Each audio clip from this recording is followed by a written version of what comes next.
गृहस्थ जीवन में रहकर भगवत प्राप्ति कैसे करें। श्री शुकदेव जी ने राजा परीक्षित को यह कथा इस प्रकार सुनाई।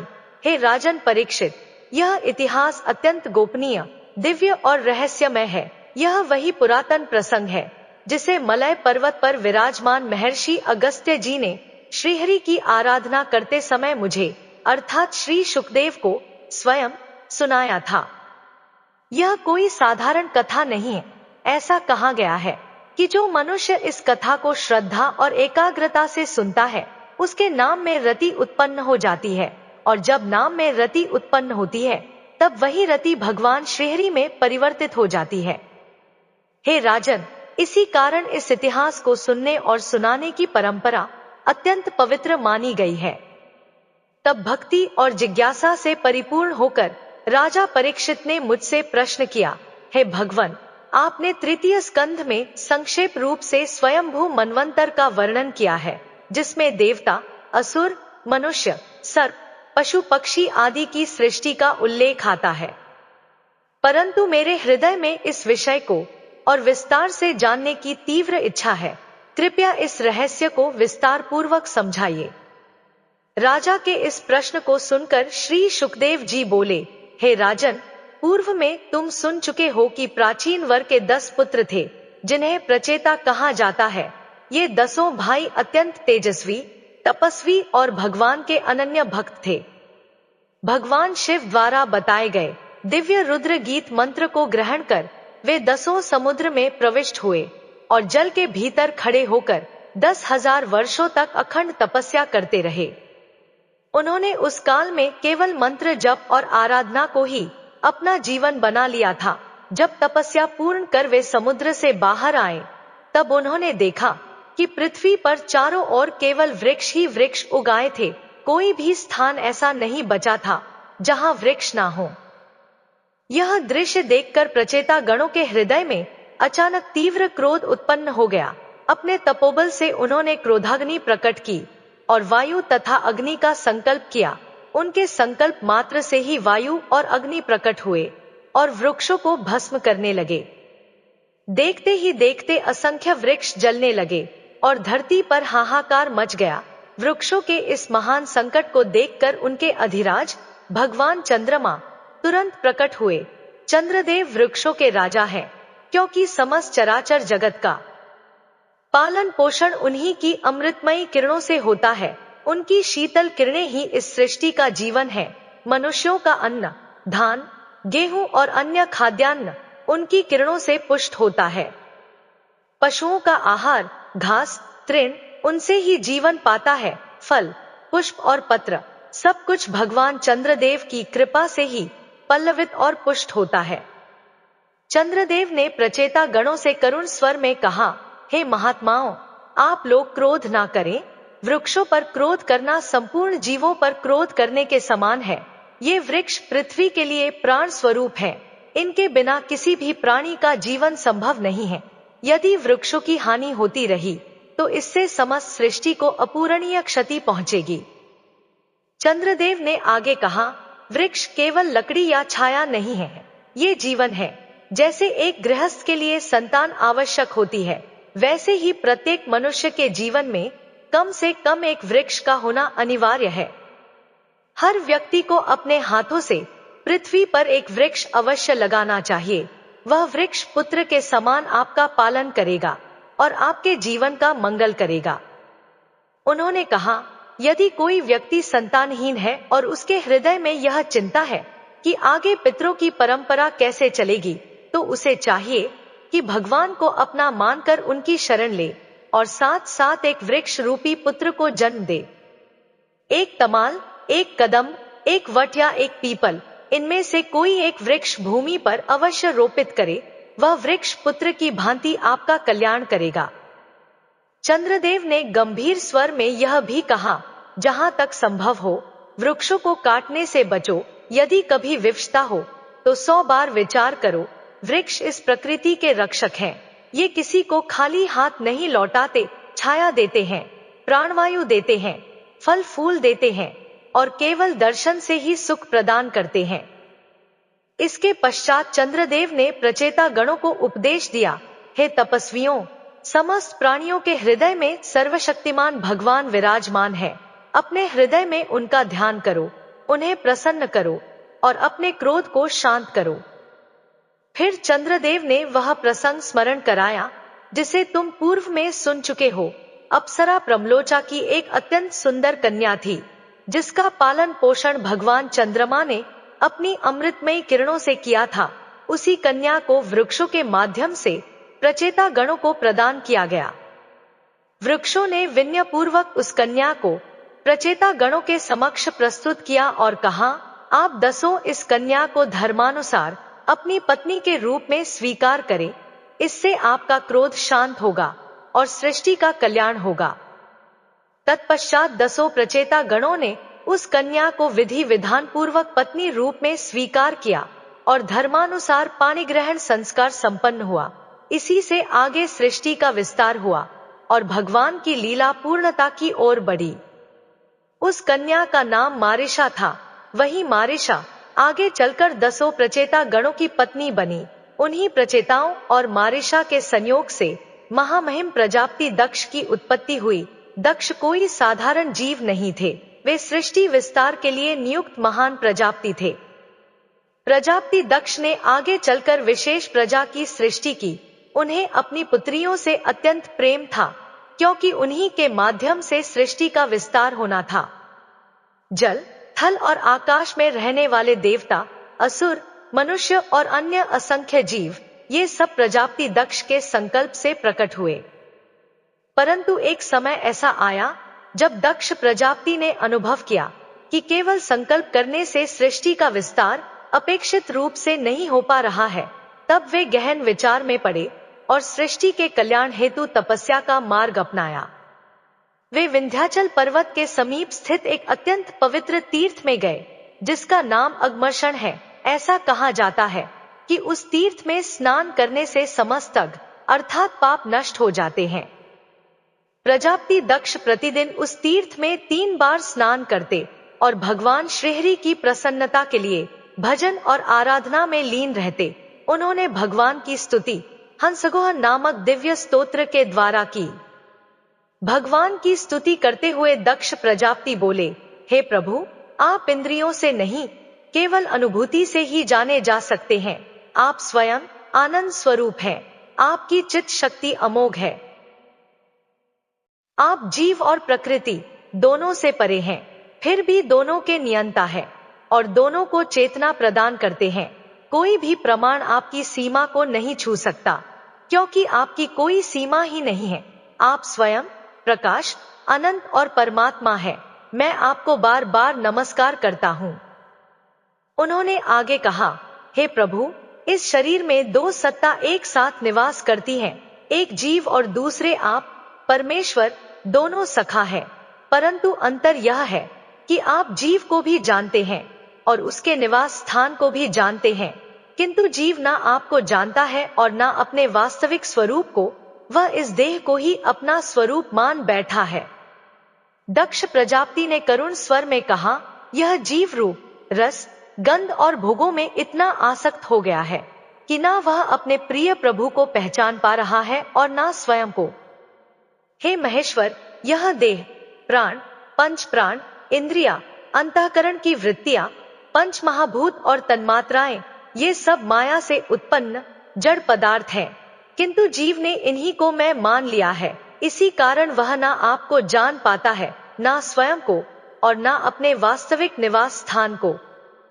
उन्होंने कहा, हे प्रभु, आप सब कुछ जानने वाले हैं, आप अनंत हैं, इसलिए मैं केवल आपकी स्तुति करता हूँ। इस संसार में जो भिन्नता दिखाई देती है वह सत्य नहीं है। स्त्री पुरुष, विद्वान मूर्ख, उत्तम अधम, महात्मा दुरात्मा, यह सब माया की भिन्नताएं हैं। दक्ष प्रजापति बोले, जो इन भिन्नताओं के पार जाकर तत्व को देख लेता है वही जीवन मुक्त हो जाता है, और जो केवल बाहरी आचरण और रूपों को देखता है वही माया में फंस जाता है। इन सब भिन्नताओं का निषेध कर दिया जाए तो अंत में जो बचता है वही आप परमात्मा है। उन्होंने कहा, जब तक विचार शुद्ध नहीं होता तब तक आपके स्वरूप में भी माया ही दिखाई देती है। जब विचार शुद्ध हो जाता है तब समझ में आता है कि सारे नाम और सारे रूप, चर और अचर सब आप ही बने हुए हैं। अंत में दक्ष प्रजापति ने विनय पूर्वक प्रार्थना की, हे प्रभु, आप प्रसन्न होइए, मुझे वह दिव्य दृष्टि दीजिए जिससे मैं हर जगह केवल आपको ही देख सकूं।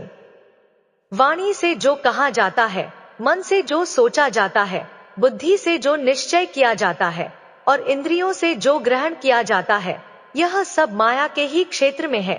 माया के माध्यम से आपके वास्तविक स्वरूप को नहीं जाना जा सकता। इसी भाव को स्मरण कर शास्त्र कहते हैं, माया में गोचर जहां लगो मन जाई, सो सब माया जानो भाई। अर्थात जहां जहां मन जाता है वह सब माया है, परमात्मा तो उससे परे है। प्रजापति दक्ष ने भगवान की स्तुति करते हुए कहा, हे प्रभु, सत्वगुण, रजोगुण और तमोगुण, इन तीनों गुणों की उत्पत्ति भी आपसे ही है, इनका अधिष्ठान भी आप ही है। फिर भी आप ऐसे रहस्यपूर्ण ढंग से इन गुणों में छिपे हुए हैं कि इन गुणों के द्वारा आपको जाना नहीं जा सकता। जब तक आप स्वयं कृपा करके अपनी पहचान ना कराएं, तब तक कोई आपको नहीं पहचान सकता। आपकी कृपा से ही यह बोध होता है कि सृष्टि के रचयिता भी आप ही है और जो रचा गया है वह भी आप ही है। जो इसका पालन करता है वह भी आप है और जो इसका सहार करता है वह भी आप ही है। निर्माण, स्थिति और लय तीनों में केवल आप ही व्याप्त है।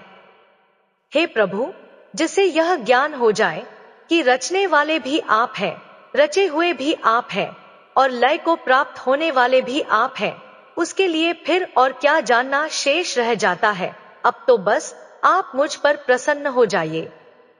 दक्ष प्रजापति ने आगे कहा, हे प्रभु, कोई भी वाद विवाद या शास्त्रार्थ के द्वारा आपको नहीं जान सकता। तर्क के द्वारा भी आपकी प्राप्ति संभव नहीं है, क्योंकि तर्क की सीमा बुद्धि तक ही है और यह बुद्धि स्वयं बार बार मोह में डालने वाली त्रिगुणमयी माया के अधीन है। जो बुद्धि स्वयं माया से बंधी है, वह भला माया से परे स्थित परमात्मा को कैसे जान सकती है। आप तो स्वयं बुद्धि के भी आधार हैं, सबके आधार हैं। हे राजन परीक्षित, विंध्याचल पर्वत के समीप स्थित अगमर्षण तीर्थ में जब प्रजापति दक्ष ने इस प्रकार गहन भाव से भगवान की स्तुति की, तब भगवान श्रीहरि साक्षात प्रकट हो गए। उस समय भगवान गरुड़ के कंधे पर अपने चरण रखे हुए विराजमान थे। उनका रूप अत्यंत विशाल, तेजस्वी और हृष्ट पुष्ट था। भगवान की 8 भुजाएं थी, जिनमें उन्होंने सुदर्शन चक्र, 5 जन्य शंख, तलवार, ढाल, बाण, धनुष, पाश और कौमोद की गदा धारण कर रखी थी। उनका श्यामल शरीर वर्षा काल के घने मेघ के समान शोभायमान था और उस पर पीतांबर लहराता हुआ अत्यंत सुंदर लग रहा था। भगवान का मुखमंडल प्रसन्नता से दमक रहा था, नेत्रों से करुणा और अनुग्रह की वर्षा हो रही थी।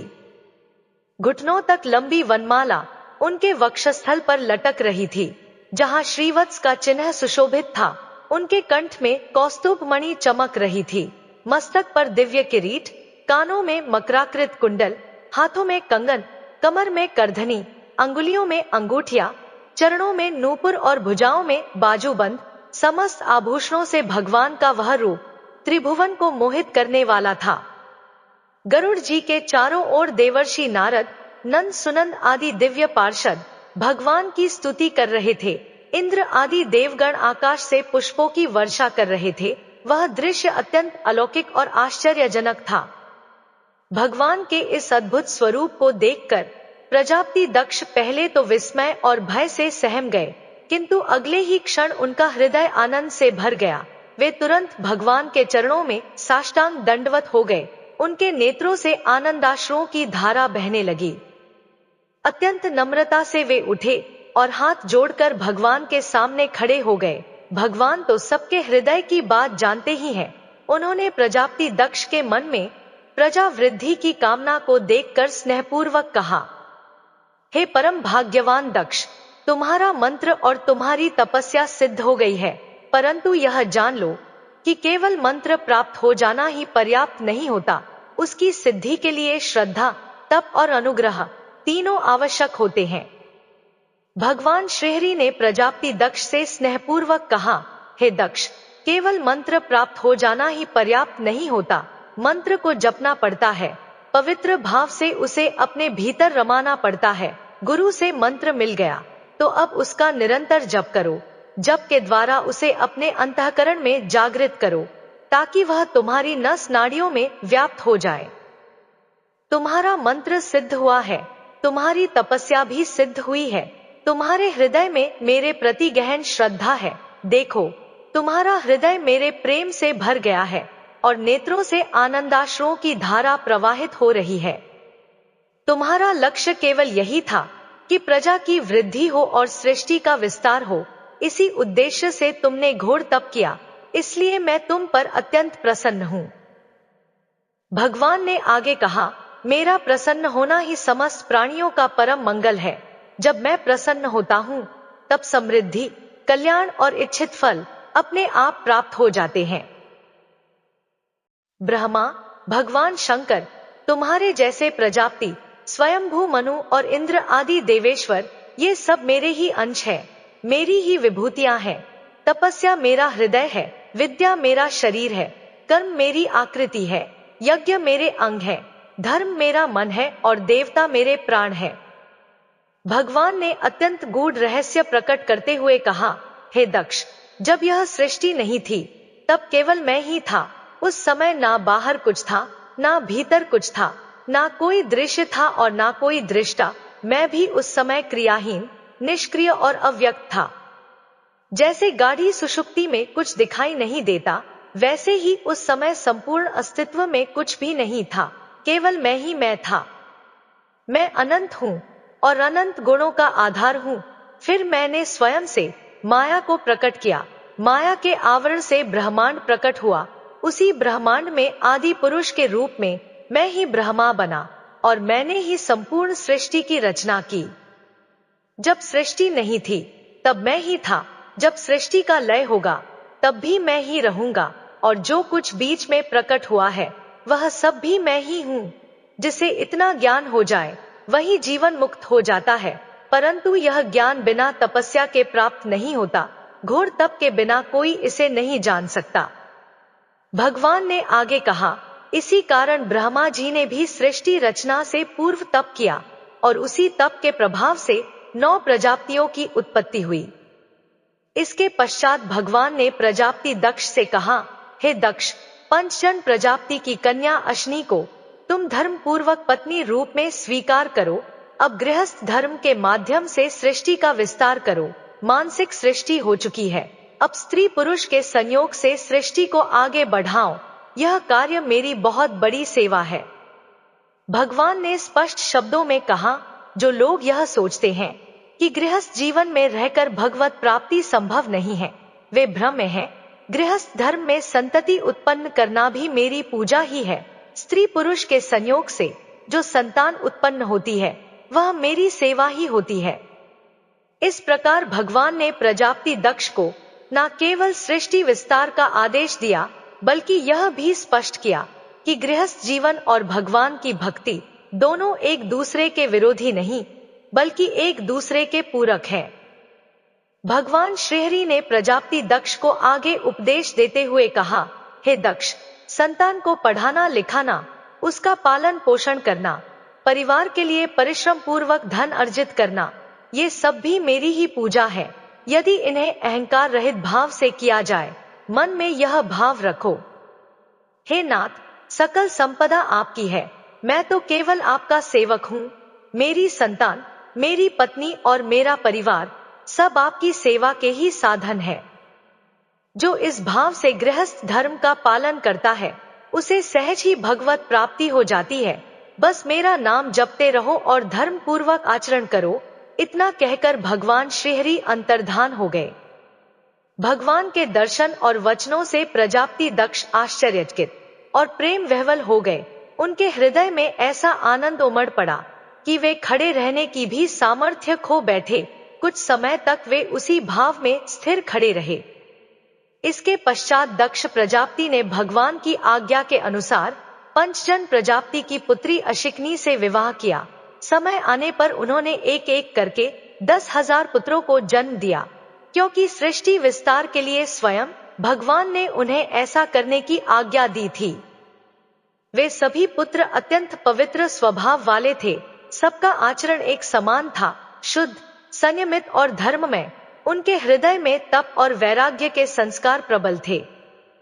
एक दिन प्रजापति दक्ष ने अपने 10,000 पुत्रों से कहा, हे पुत्रों, केवल संतान उत्पन्न करने से ही सृष्टि का विस्तार नहीं होता। प्रजा वृद्धि के लिए पहले तपस्या आवश्यक है। इसलिए पहले तुम सब तपस्या करो, तप में सिद्ध होकर लौटो, फिर सृष्टि विस्तार का कार्य करना। पिता की आज्ञा मानकर वे सभी पुत्र तपस्या के लिए निकल पड़े।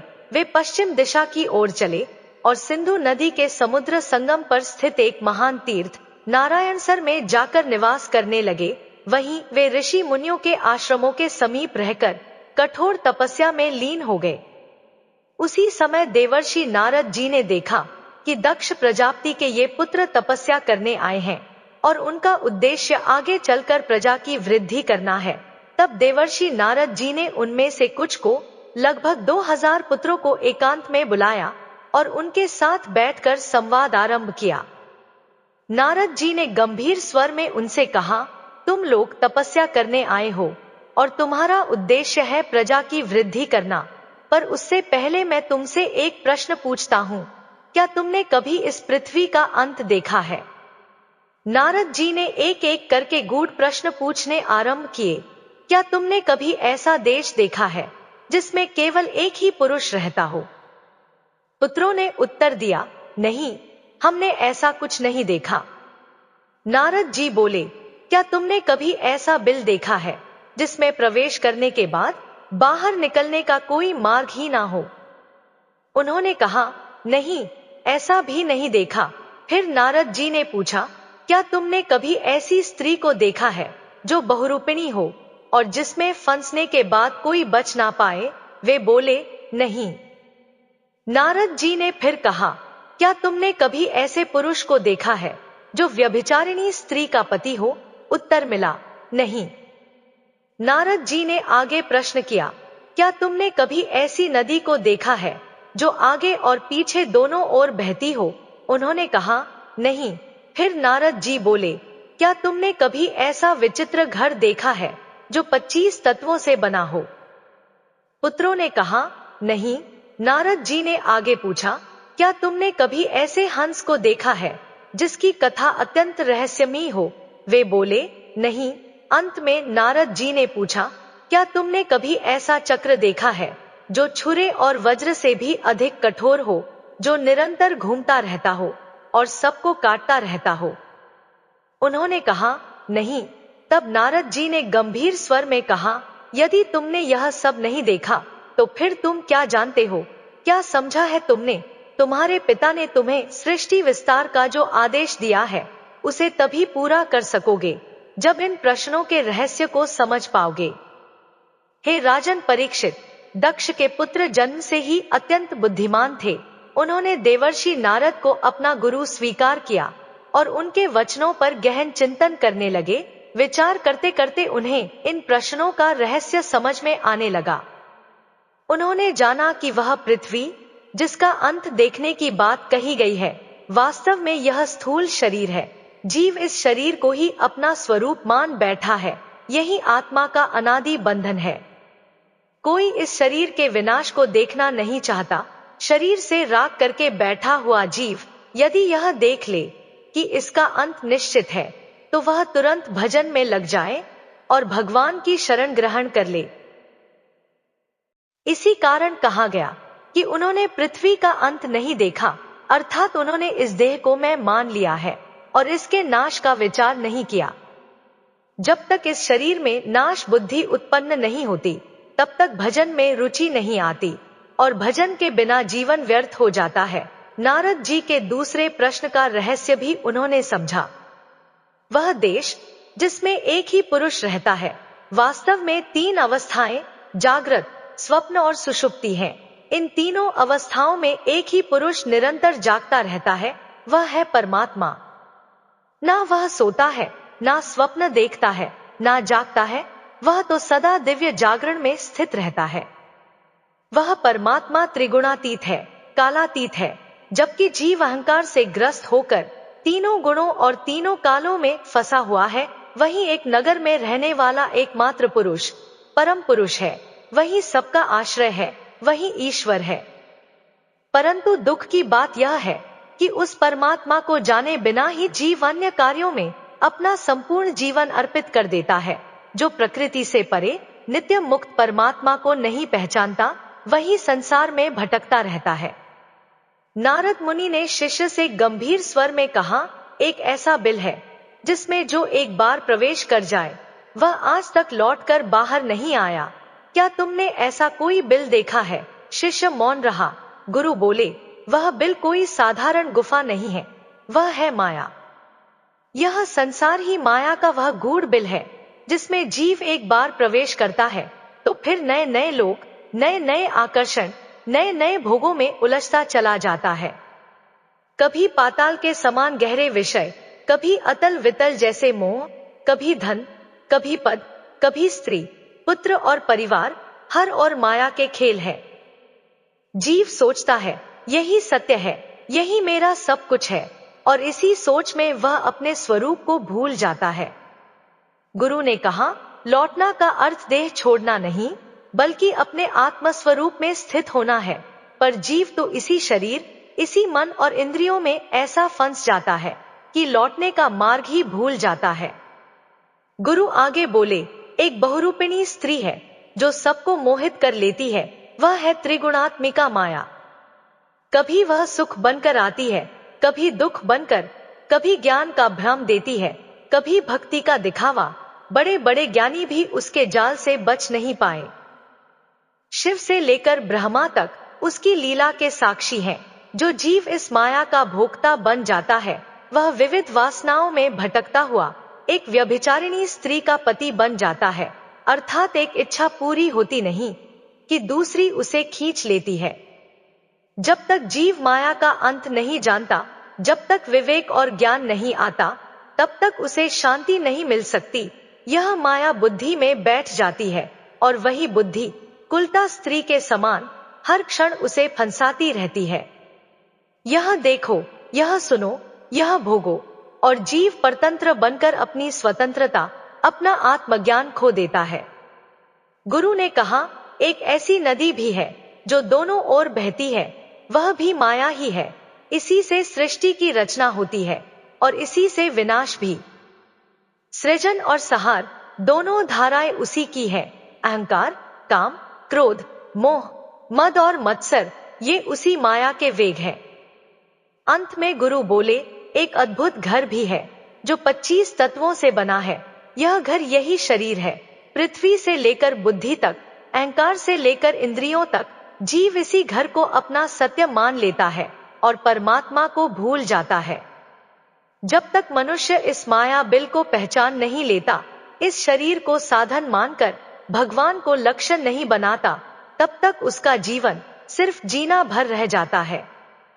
और ऐसा जीवन सच में जीवन नहीं, व्यर्थ जीवन है। उस परम पुरुष का आश्रय ही जीव का वास्तविक आश्रय है। परंतु जीव अपने स्वरूप को भूल गया और इस पंच भौतिक शरीर रूपी घर में आकर बैठ गया।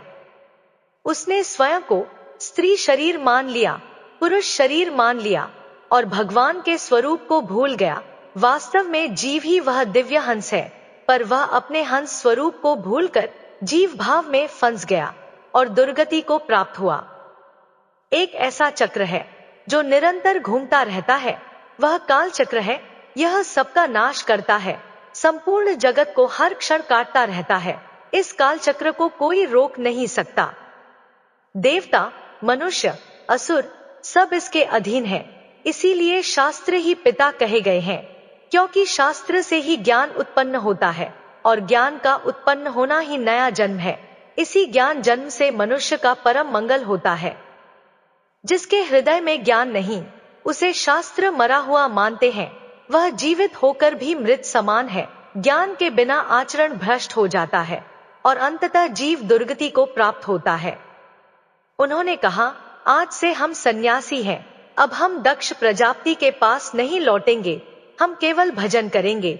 वे समझ गए थे नारद जी के संकेत का गूढ़ अर्थ और सभी मोक्ष पथ के पथिक बन गए। जिन 10,000 पुत्रों को दक्ष प्रजापति ने भारी तपस्या करके भगवान से वरदान मांगकर प्राप्त किया था, उन्हें नारद जी ने एक क्षण में संत बना दिया। नारद जी वीणा उठाकर नारायण नारायण श्री हरि कहते हुए वहां से चले गए।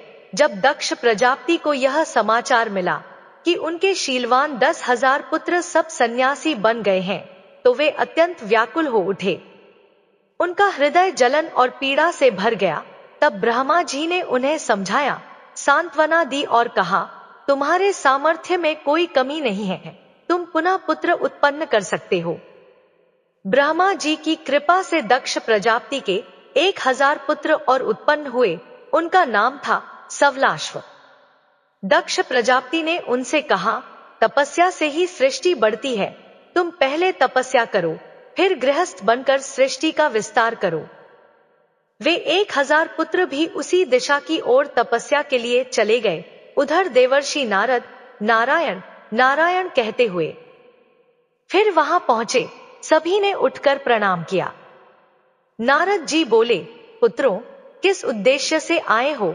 उन्होंने कहा, पिताजी की आज्ञा है, तपस्या करके पुत्र उत्पन्न करें। नारद जी बोले, तुम्हारे बड़े भाई थे 10,000, वे सब भगवान को प्राप्त हो गए। पहली शिक्षा यह है, छोटे भाई को धर्मवान बड़े भाई का अनुसरण करना चाहिए। तुम्हारे बड़े भाई सन्यासी बन गए हैं, तो तुम्हें भी उन्हीं का मार्ग अपनाना चाहिए। श्रेष्ठ वही है जो धर्मपरायण भ्राता का अनुसरण करे। यह उपदेश देकर नारद जी ने उन 1,000 पुत्रों को भी मोक्ष मार्ग की ओर मोड़ दिया। देवर्षि नारद जी ने उन सभी पुत्रों को भगवान के भजन का उपदेश दिया। उन्होंने कहा, तुम उस परमात्मा का स्मरण करो जो सबके अंतर्यामी है, जो विशुद्ध, सर्वव्यापक और सबके हृदय में परमहंस रूप से विराजमान है। नारद जी ने उन्हें मंत्र प्रदान किया। हम नमस्कार पूर्वक ओंकार स्वरूप भगवान नारायण का ध्यान करते हैं, जो सबकी आत्मा है, सर्वत्र व्याप्त है और परमहंस स्वरूप परमात्मा है। यह मंत्र देकर नारद जी बोले, अब जाओ बेटा, लंगोटी धारण करो, कमंडल धरो और केवल भगवान का भजन करो। इस प्रकार नारद जी ने सभी 1,000 पुत्रों को भी सन्यासी बना दिया। उधर दक्ष प्रजापति बार बार संकल्प करके घोर तपस्या करते थे कि सृष्टि का विस्तार हो, पुत्र उत्पन्न हो, और इधर जहां जहां वे पुत्र उत्पन्न करते, वहीं वहीं नारद जी पहुंच जाते और उन्हें भजन मार्ग पर लगा देते। इसी कारण कहा गया है, भगवान के भक्तों का सानिध्य जीव को माया में नहीं फंसने देता। वे सभी पुत्र अंतर्मुख होकर भगवान के चिंतन में लीन हो गए और आज तक पितृलोक की ओर नहीं लौटे। जब दक्ष प्रजापति को यह समाचार मिला कि पहले 10,000 और अब 1,000 पुत्र भी नारद जी द्वारा सन्यासी बना दिए गए, तो वे अत्यंत व्याकुल हो उठे। उनके हृदय में नारद जी के प्रति भयंकर क्रोध उत्पन्न हुआ। वे बोले, हमारी सारी तपस्या चौपट हो गई, तब से पुत्र उत्पन्न किए थे और सबको सन्यासी बना दिया गया। शोक और क्रोध से दक्ष प्रजापति का शरीर कांपने लगा। परम निर्मल महाभागवत नारद जी पर क्रोध उमड़ पड़ा। उसी समय संयोगवश देवर्षि नारद जी वहीं आ पहुंचे। नारद जी ने सरल भाव से पूछा, कैसे हैं दक्ष प्रजापति? यह प्रश्न ऐसा लगा मानो किसी के घाव पर नमक डाल दिया गया हो। दक्ष प्रजापति क्रोध से बोले, अहो नारद जी, साधु नाम धारण कर साधुओं का वेश पहन रखा है, पर कर्म अत्यंत असाधु है। हमारे भोले भाले बालकों को भिक्षुकों का मार्ग दिखाकर सन्यासी बना दिया। यह तुमने बड़ा अपकार किया है, हमारा भारी अमंगल कर दिया। दक्ष बोले, विचित्र संसार है, जब दूसरे का पुत्र भजन करता है तो लोग कहते हैं, अहो कितना भाग्यशाली है, वृंदावन जाता है, भगवान का नाम लेता है। पर जब अपना पुत्र भजन करे तो वही भजन दुख और शोक बन जाता है। यही है माया का रहस्य और संसार की उल्टी दृष्टि। दक्ष प्रजापति क्रोध में भरकर कहने लगे, यही तो डर होता है संसार में। लोग कहते हैं कहीं बच्चा बाबा जी ना बन जाए, कहीं घर द्वार ना छोड़ दे। इसी भय से कई माता पिता सत्संग से रोकते हैं, भजन सुनने से रोकते हैं। दक्ष बोले, जो माता पिता स्वयं भगवान का भजन नहीं करते, उनके पुत्र जब बड़े होते हैं तो अक्सर घर से निकाल दिए जाते हैं, अनाथालयों में पहुंच जाते हैं। क्रोध में दक्ष प्रजापति ने कहा, तुम साधु का वेश धारण किए हो, पर भीतर से साधु नहीं हो, तुम असाधु हो। हमारे बच्चों को सन्यासी बना दिया, बाबा बना दिया। फिर दक्ष ने शास्त्रीय सिद्धांत गिनाए। ब्रह्मचर्य से ऋषि ऋण से मुक्ति होती है, यज्ञ से देव ऋण से मुक्ति होती है, पुत्र उत्पन्न करने से पितृ ऋण उतरता है, और माता पिता की सेवा से मातृ ऋण चुकता होता है। इतने ऋण शेष थे, फिर भी तुमने बच्चों को सन्यासी बना दिया। दक्ष बोले, भागवत में पढ़ा है कि भगवान कहते हैं, जो मेरा भजन करता है वह सब ऋणों से मुक्त हो जाता है। पर क्रोध में वे बोले, तुम बड़े सिद्धांत सुनाते हो, पर हमारे बच्चों के दोनों लोक बर्बाद कर दिए। उन्होंने कहा, तुम दिल से साधु नहीं हो, तुम भगवान के भक्तों में कलंक हो, तुम निर्लज्ज हो। इतना सुनकर भी देवर्षि नारद जी कुछ नहीं बोले, वे केवल मुस्कुरा रहे थे। नारद जी मन ही मन सोच रहे थे, मेरे हृदय में कोई मोह नहीं है, मैं सत्य के मार्ग पर हूं। दक्ष फिर बोले, तुम क्या जानो परिवार का प्रेम क्या होता है, पुत्र का स्नेह क्या होता है, तुमने कभी परिवार का सुख नहीं जाना। दक्ष प्रजापति बोले, मैं तुम्हें श्राप देता हूं, तुम कहीं भी 2 घड़ी से अधिक ठहर नहीं पाओगे, सारा जीवन भटकते रहोगे। देवर्षि नारद मुस्कुराए और बोले, 2 घड़ी यानी 48 मिनट ही तो मिले हैं, इतने समय में तो हम बहुत काम कर लेंगे। इतने में हम हजारों हजारों जीवों को भगवान का भक्त और वैराग्य का पथिक बना देंगे। श्री सुखदेव जी परीक्षित से कहते हैं, राजन, यही संत शिरोमणि देवर्षि नारद हैं।